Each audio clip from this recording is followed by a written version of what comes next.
Buyurun, davam eləyək. Bu günlər tələbələr çox fəal iştirak elədilər.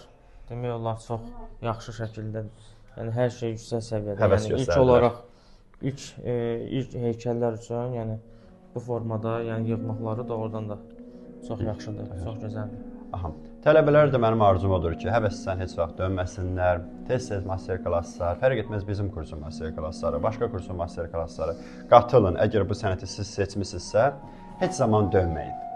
Öz arzumuzu, nətər deyim, saxlamayaq da, onu göstərməyə çalışaq. Çünki mən həmişə deyirəm, bizim xanımlar, bizim bəylər, ümumiyyətlə kim Azərbaycan vətəndaşıdırsa, onda özünə məxsus öz bacarığı var. O heykəltaraşlıq da ola bilər, rəssamlıq da ola bilər, şirniyyatçı da ola bilər, aşpaz da ola bilər. Buradakı xanımların amma işləri gözəl şirniyyatçıdırlar. Və bu heykəltaraşlığı öyrənməkdə də məqsədi odur ki, tortlarda bir sənət əsəri yarada bilsinlər. Hamınıza uğurlar arzulayıram. Xoş günlərdə görüşək, yaxşı günlərdə dərsimiz olsun. Var olasınız. Çox sağ olun. Sağ olun.